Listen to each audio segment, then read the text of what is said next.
You see, your problem is not that you lack strength. Your problem is that you do not recognize your weakness.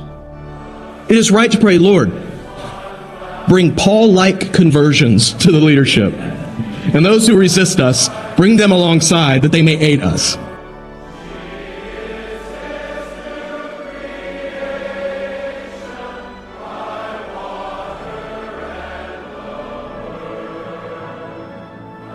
That boldness is an absolute attribute of virtue that should belong in increasing degrees to everyone who names the name of Jesus Christ.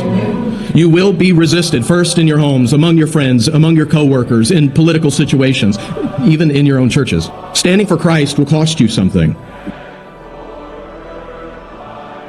Who recognizes his weakness and his need will be driven to Christ and driven to the word of Christ. And in doing so, he will become strong.